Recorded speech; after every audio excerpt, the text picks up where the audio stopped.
Más de una vez te habrás preguntado por qué hay que ir a misa el domingo, para qué bautizar a los niños tan pequeños y muchas más dudas que la gente suele responder confusamente y sin conocimiento de causa. En Las Cosas Claras contestamos a vuestras consultas en base al Catecismo de la Iglesia Católica. ¿Por qué morir? ¿Por qué la muerte? Es el tema que hoy nos ocupa y en la grata presencia del padre Antonio Ruiz, que nos acompaña, pues vamos a plantearle algunas preguntas que muchas personas de vez en cuando se plantean, pero a lo mejor no tienen la respuesta completa, satisfactoria, o la buscan en la Wikipedia o en sitios así, que a lo mejor no llenan sus expectativas. Por eso, padre, un cordial saludo ante todo. Igualmente, muchas gracias, hermana Carmen. Pues padre, primera pregunta muy amplia. ¿Por qué morimos? ¿Era este el plan de Dios desde que nos creó? Eso lo vemos en el Génesis, que no era este el plan de Dios. Dios creó al hombre por amor, y en ese amor le dio un privilegio que es la inmortalidad. O sea, lo que le dio Dios al hombre fue un don preternatural, donde por naturaleza humana, la naturaleza humana al ser compuesta de materia, la materia se descompone, se separa, y esa es, diríamos, la razón, el por qué, hacia dónde va, ¿no? La materia va a la descomposición, o puede ser descompuesta por medios químicos o medios físicos, ¿no? El fuego por quema, destruye y descompone la materia. Entonces, el hombre era mortal por creación al ser compuesto de materia, una materia corruptible. Pero en el plan de Dios era darle al hombre un privilegio, un don preternatural. En el paraíso Dios creó al hombre inmortal. Pero ¿por qué morimos? Por el pecado. Porque ese don lo perdió cuando cometió el pecado original, la desobediencia a Dios. Entonces, la inmortalidad preternatural no era algo de la naturaleza, es de la naturaleza angélica, porque no tiene partes que se descompongan. Sin embargo, la naturaleza humana, por tener partes, se descompone, entonces venía la muerte. Pero Dios le dio un don, un regalo preternatural. No estaba en su naturaleza, sino que Él se lo dio haciendo que la naturaleza tuviese algo más de lo que la naturaleza reclama, pide, no tiene derecho, ¿no? Es la diferencia con los animales, por ejemplo. Es la diferencia con los animales. Entonces, en ese don preternatural, pero no se lo dio absoluto. Es decir, se lo dio bajo la condición de que le obedezca, que no desobedezca y haga lo que Dios le manda. Es decir, con un mandato, una ley, lo conservarás, pero si no desobedeces lo que Dios le manda. Dios le puso un mandato, él desobedeció y por eso fue que entró la muerte. Dice la Sagrada Escritura, el libro de la sabiduría, que por la envidia del demonio entró la muerte en el mundo. El hombre, siendo de una naturaleza inferior a la del ángel, el demonio sintió envidia de que era amado por Dios y fue el que le tentó para que desobedeciera a Dios. Entonces, por la envidia del demonio, le tentó, fue el demonio el que le llevó a eso, no fue el hombre el que se propuso desobedecer, sino el demonio el que le engañó, le tentó y le llevó. Entonces, la envidia del demonio trajo la muerte, pero la muerte fue por la desobediencia al mandato de Dios. Y perdiendo ese privilegio o ese don preternatural más allá de la naturaleza, fue como el hombre entró en la etapa, diríamos, mortal. ¿Por qué morimos? Por la desobediencia de Adán, por la envidia del demonio. Uh-huh.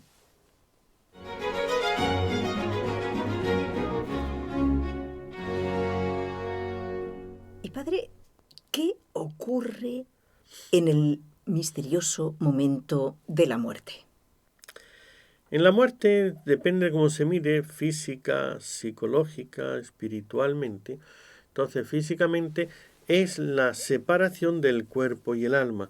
El alma es la que le informa, le da vida al cuerpo y hace ser lo que es.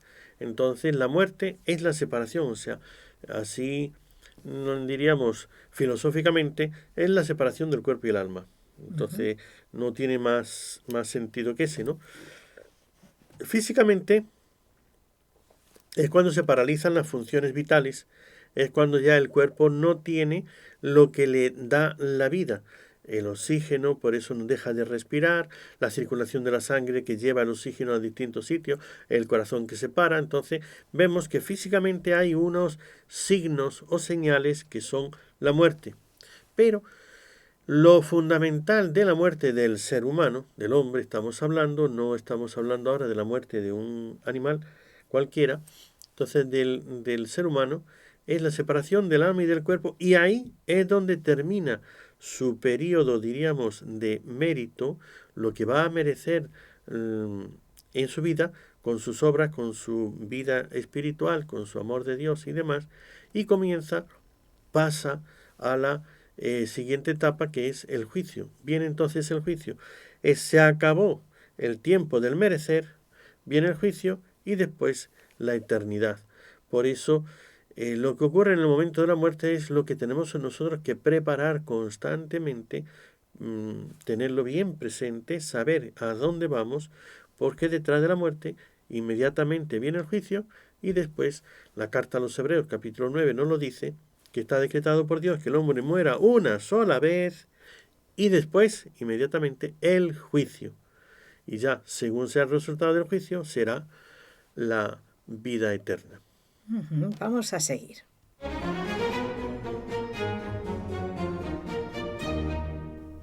Precisamente queremos saber, padre, muchas personas que no han recibido esa formación, ¿de qué juicio se trata? ¿Qué es? ¿Cómo es ese juicio?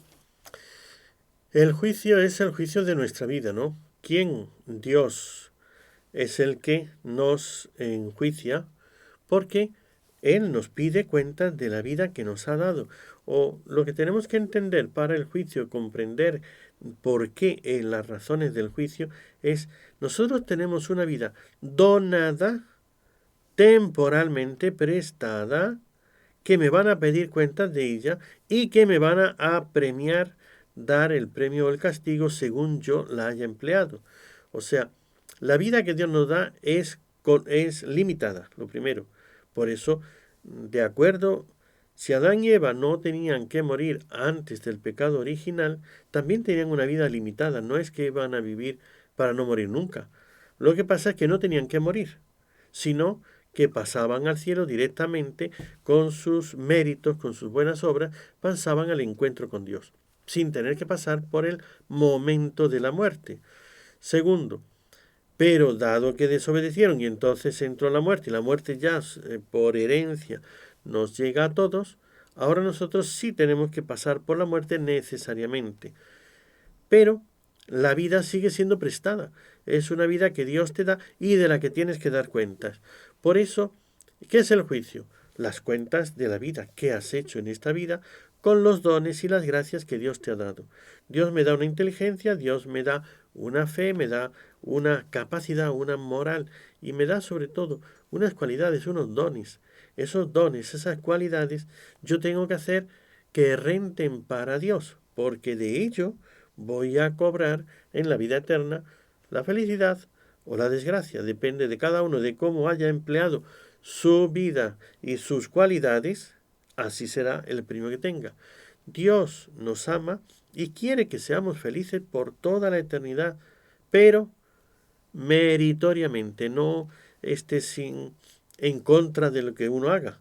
Y como uno tiene que quererlo, ser en esto, hay que ser, diríamos, libres. Yo voluntariamente quiero ir al cielo, quiero estar con Dios. Me dice, muy bien, pues haz algo, demuéstralo, que quieres ir al cielo, estar con Dios y ser feliz por toda la eternidad, aquí obedeciendo los mandamientos de Dios.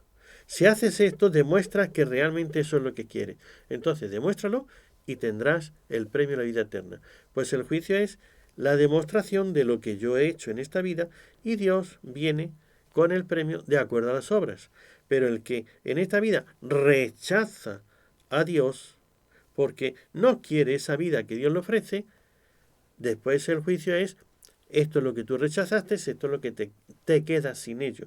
Ya no me puede dar el premio de la vida eterna que me tenía preparado porque yo voluntariamente lo he rechazado. El juicio es que se vea la verdad de mi vida, si he obedecido o si me he rebelado contra Dios.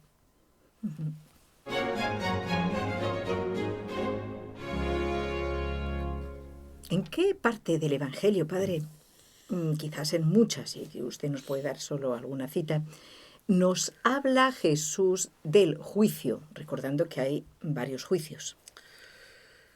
Bueno, el más claro y el más, hay varios, como usted dice. Jesús en el sermón de la cena habla a sus discípulos que yo me voy al Padre, que el Padre, que entonces vosotros, pero no todos. Entonces, pero ahí habla de la vida eterna, del Padre, del cielo, pero del juicio, así fue poco antes de la pasión. Y San Mateo, capítulo 25, ahí lo pueden encontrar, que tiene ese sermón, que es el último sermón de Jesucristo, donde finaliza desde que él comenzó su predicación, diciendo: convertíos, que está cerca el reino de los cielos, hasta este último sermón. Entonces aquí es donde termina con aquel sermón del reino del juicio final. Vendrá el Hijo del Hombre con los ángeles, separará a derecha e izquierda a los buenos y los malos, y dirá a los de la derecha: venid benditos de mi Padre, porque tuve hambre, etcétera, y heredad el reino preparado para vosotros desde la creación del mundo. Y a los otros les dice: apartaos malditos, porque tuve hambre y no me diste de comer, tuve sed y no me diste, no obedeciste, no me atendisteis. Ahora id al fuego eterno preparado para el diablo y sus ángeles. Y ahí será el juicio, el final de la historia, tal y como la conocemos, y ya se pasa a la vida eterna. Por eso lo tenemos en San Mateo capítulo 25. Ujú.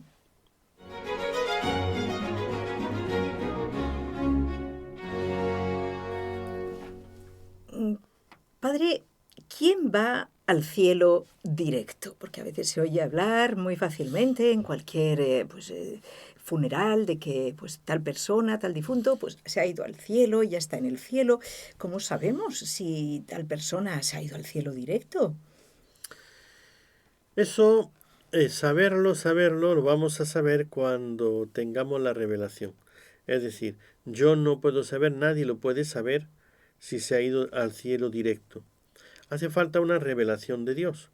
Entonces, de hecho, revelaciones indirectas de Dios, bueno, sabemos que Elías fue arrebatado en el carro de fuego, que fue llevado, sabemos, ¿no?, de algunos que sí han sido llevados, que nos han revelado. Pero la Iglesia, con, diríamos, lo que atares en la tierra quedará atado en el cielo, y con la representación, el poder que Dios le dio para, diríamos, representarle a Él y tener autoridad venida del cielo, valora cuándo es que una persona Dios le ha llevado directo al cielo. Entonces, en ese sentido, es por la canonización que sabemos que una persona ya está en el cielo. No que ha ido directo al cielo, sino que está en el cielo, Exacto. que es diferente. Incluso la beatificación, ¿verdad? Así es. Pero eso es que ya está en el cielo, pero no que haya ido directo. Puede haber estado en el purgatorio. El San Claudio de la Colombier, por ejemplo, dice que estuvo en el purgatorio desde que se murió hasta que lo enterraron. Entonces, ese tiempo fue el que, cuando ya lo enterraron, se fue al cielo y está canonizado, o sea que es santo, pero estuvo en el purgatorio. Cualquier oyente está preguntándose por qué. Bueno, dejaremos la respuesta para otro programa quizás, porque vale la pena. Así es, por eso, saberlo propiamente no lo vamos a saber cuando uno va directo al cielo, sino cuando tengamos la revelación. Eso es un misterio que solamente Dios ha querido reservarse. De la otra vida hay todavía muchos misterios sin revelar. Y ese es uno. ¿Cómo sé yo?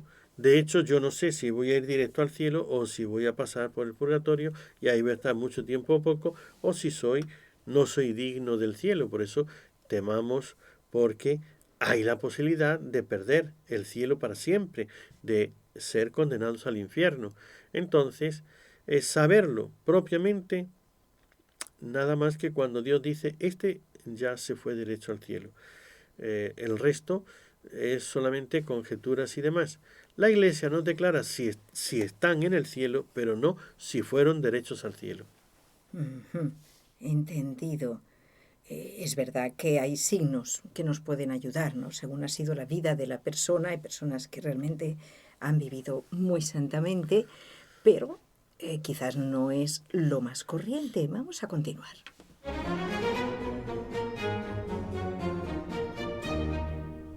Padre, ¿cómo podemos cada uno ayudar a un amigo difunto, un familiar difunto, o es que ya al morir ya se cerró para siempre esa amistad y ya no puedo hacer nada por él? ¿Cómo puedo ayudar a un amigo o un familiar difunto? Ujú. Yo, lo mismo que en esta vida, yo puedo ayudar a una persona de muchas maneras. Si tiene un problema, puedo ayudarle económicamente dándole un dinero o trayendo un amigo, mira, este te va a solucionar, haz lo que él te diga, y entonces le pongo un consejero, alguien que le ayude. O yo me hago cargo de su deuda, no es que le doy el dinero, sino es que si le doy el dinero, este es tal que lo va a perder en el camino, se lo van a robar o se lo va a gastar en otra cosa, entonces mejor yo lo pago. Yo voy y pago la deuda que tengo. Hay muchas maneras. Entonces, Dios nos ha puesto los ángeles, Dios nos ha puesto la comunión de los santos, que yo puedo orar por una persona y ayudarle con mi oración. Yo también puedo expiar los que son, diríamos, los difuntos, pues entonces yo puedo, por ese difunto, si tiene una deuda que pagar, yo puedo, con mis oraciones, con mis sacrificios, con mis méritos, con lo que yo merezco, le digo a Dios que lo tome y que se lo aplique a esa persona. Y entonces hago los sufragios por el alma. Entonces, nosotros podemos ayudar al alma. La Iglesia nos pone además el poder ganar las indulgencias. Entonces, con mis méritos, con mis buenas obras, con mis oraciones, en vida otras cosas, pero ya a la hora de la muerte, que no está aquí la persona, entonces viene el poder ganar unas indulgencias, hacer unos sufragios por su alma. Y por eso, con una misa, porque, como digo, ¿no? Yo le puedo decir a una persona, a un amigo, que le ayude, porque yo no puedo, a mí, pues, o estoy lejos, tengo otra ocupación, no estoy con él en el purgatorio, entonces sí que puedo, en el juicio, no estoy presente en el juicio, pero puedo pedirle a la Virgen que ella en el juicio interceda y le ayude.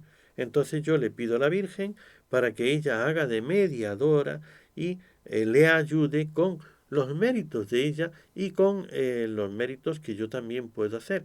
Es decir, mis oraciones, aunque valgan poco, pero tienen algún mérito. Y Dios y la Virgen consideran mucho cuando uno pide por una persona que necesita. Entonces, claro que el más necesitado, en el momento del juicio todos necesitamos de ayuda, ¿no? De un buen abogado, de una buena abogada, que sea la que delante de Dios, pues, quite importancia a los defectos y haga que uno tenga más méritos buenos para ese momento. Aunque sea después de la muerte, Padre, puedo pedir por ese amigo y tal. Claro, después de la muerte ya viene el juicio. Entonces, en el juicio, pues a lo mejor sabemos que hay muerte, juicio, cielo, infierno y purgatorio, que también está. Entonces, cuando no estoy para ir al cielo directo, pero sí estoy para ir al cielo, pero primero tengo que terminar de pagar algo porque no es tan grave que me aparte de Dios eternamente, no es pecado mortal, pero es un defecto que no me permite ir al cielo. Entonces estoy que ni el infierno, porque no he cometido pecado mortal, no he muerto con un pecado mortal, ni el cielo, porque todavía tengo una serie de defectos, de imperfecciones, de pecados veniales que me impiden ir al cielo, ya que en el cielo hay que entrar limpio de todo para poder ser feliz. Entonces, en ese periodo entre que ya no voy al infierno porque ya estoy muerto y no he cometido pecado mortal, ya confesé los pecados mortales y no tengo pecados mortales para ir al infierno, pero no estoy preparado para ir al cielo. Tengo todavía deudas, digámoslo así, delante de la justicia de Dios. Entonces, aquí ya viene, uno tiene que pagar por sí mismo, ese es el purgatorio. Dios en su infinita misericordia nos permite que nos purifiquemos de aquello que todavía tenemos desordenado, pero que no es pecado mortal. Segundo, pero también permite que otros me ayuden con oraciones, con sacrificios, con su intercesión, es decir, con los sufragios, con las oraciones y demás, pues alguien puede aportar a mi causa. Entonces, pues hoy día lo hacemos muchas veces, esto de una persona que tiene que hacer un juicio, que tiene un problema, y entonces ponemos una cuenta, a ver, que el que quiera colaborar, y se abre una cuenta a favor de esta persona para que pueda pagar la deuda que tiene, pagar el abogado, pagar las cosas y poder salir libre de ese problema que ha tenido, pues por su defecto o por la malicia de otras personas, lo que sea.